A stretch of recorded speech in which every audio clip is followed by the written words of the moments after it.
Yo, here are 4 little known facts that will help your worship team be more musically excellent. So I've been producing music and leading live bands for the last 20 years.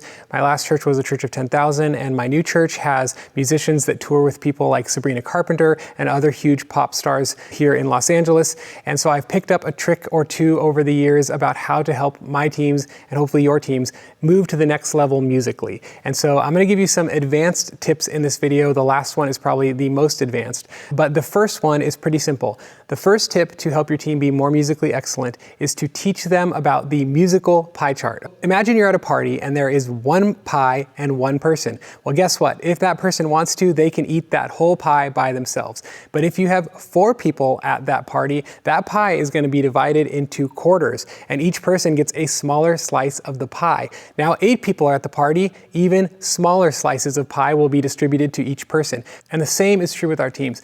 The more people on stage, the less each person should play. If you have a team of 8 people, they're all going to have to eat up much smaller pieces of the frequency spectrum and the divisions. What I mean is all music is an allocation of frequency and subdivisions. That's basically how you create layers and build energy. Is you either add more frequencies to what's happening in the moment, or you add more subdivisions to what's happening in the moment. And if it's just you and your guitar, you get to eat up all of the frequencies and all of the subdivisions. But as soon as you add a cajon player, now you as the guitar player have to eat up a little bit less frequencies and a little bit less subdivisions, or you're not creating space for your cajon player. Now multiply that and have 4 people on stage, or 8 people, or 16 people on stage. The more people, the less each one should play. So teach your team about the musical pie chart. The second tip to improve your band's excellence is to use related keys to create smooth transitions. Now, in each key, you have the root note, and then there is a 4 chord and a 5 chord, and I'm going to show you in just a second.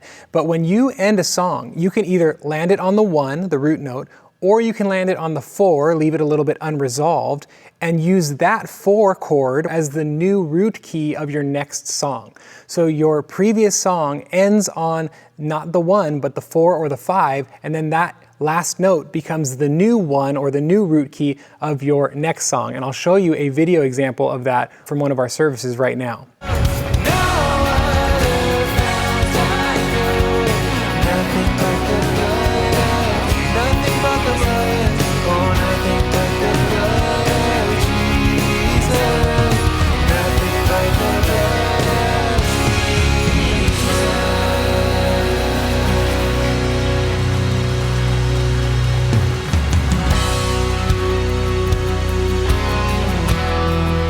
Amen. Well, yes, last week Rico taught us this new song, Hallelujah for the Cross.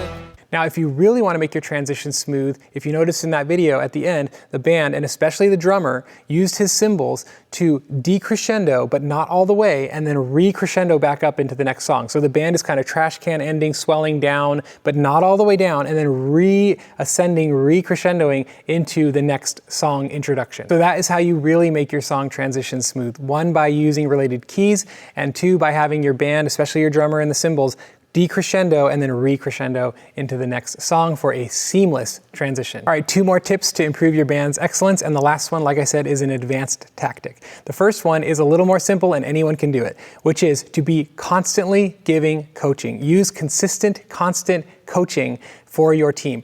Every single Sunday, no joke, every Sunday you should get off stage and you should give 2 pieces of encouragement and 2 pieces of feedback. So you should say, Sally, you did such a great job with your harmonies today. I loved how you approached the harmonies in that song. The next thing I want you to work on is blank.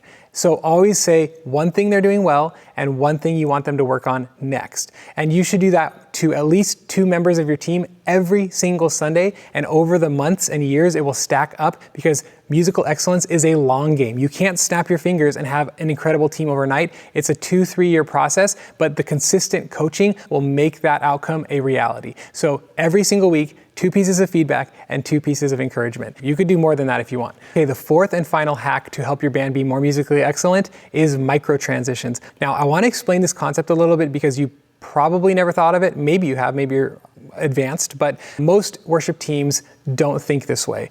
So micro transitions are not about transitioning between songs. They're actually about transitioning within songs. Hopefully you've already taught your band to play in parts, meaning that in each section of a song, they're supposed to play something unique for that section. Like verse 1, I play this, and then verse 2, I play this, or even subsections, meaning the first half of verse 2, I play this, and then in the second half of verse 2, I switch to that. If you've taught your band to approach their instrument in that way, you're already way further than most worship teams. So good for you if you're doing that.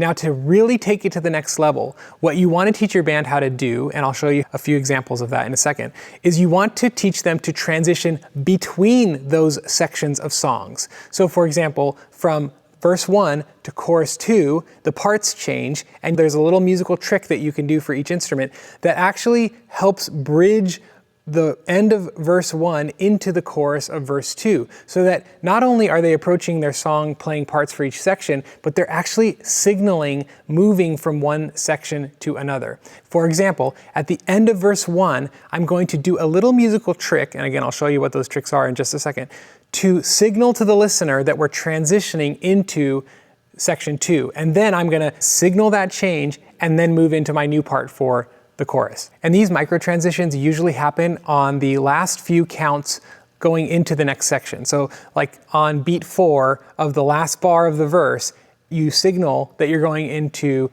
the next section.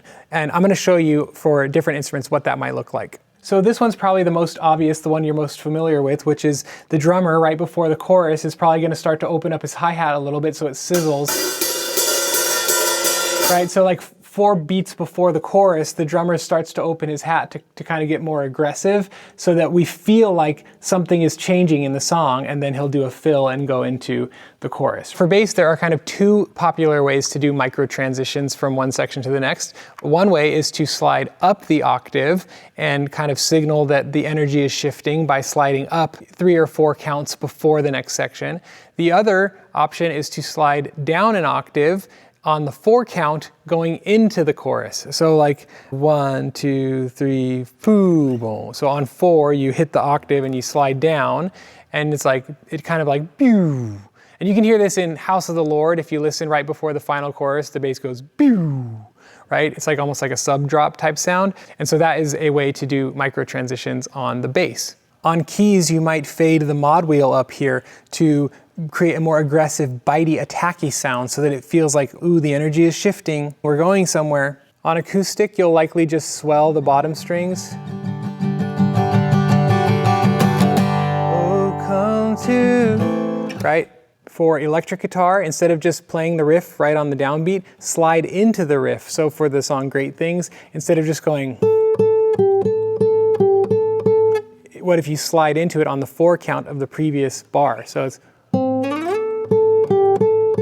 so it signals that you're going somewhere new. For percussion, you would likely do a cymbal swell while you're shaking your shaker and swell your cymbal, and then switch to the tambourine when the rest of the band hits the chorus. And that's how you would signal a change from percussion. For a background vocalist, you can bring the harmony in on the phrase right before the chorus. So just the last line of the verse, bring your harmony in, and that's signaling to the ear that, oh, something new came in, and then we lead into the chorus. For the lead vocals, you can sing something like "oh" before you actually get to the chorus, kind of an overarching "oh" from the end of the verse into the chorus, and then downbeat on the chorus with your actual chorus phrase. So that's what I mean by use micro transitions to really polish your songs. If you listen to any professional albums, they don't just play the parts, they actually signal transitions between sections. And I showed you all the different instruments and how you can use little musical tricks to create those micro transitions to lead people along the journey of your arrangement.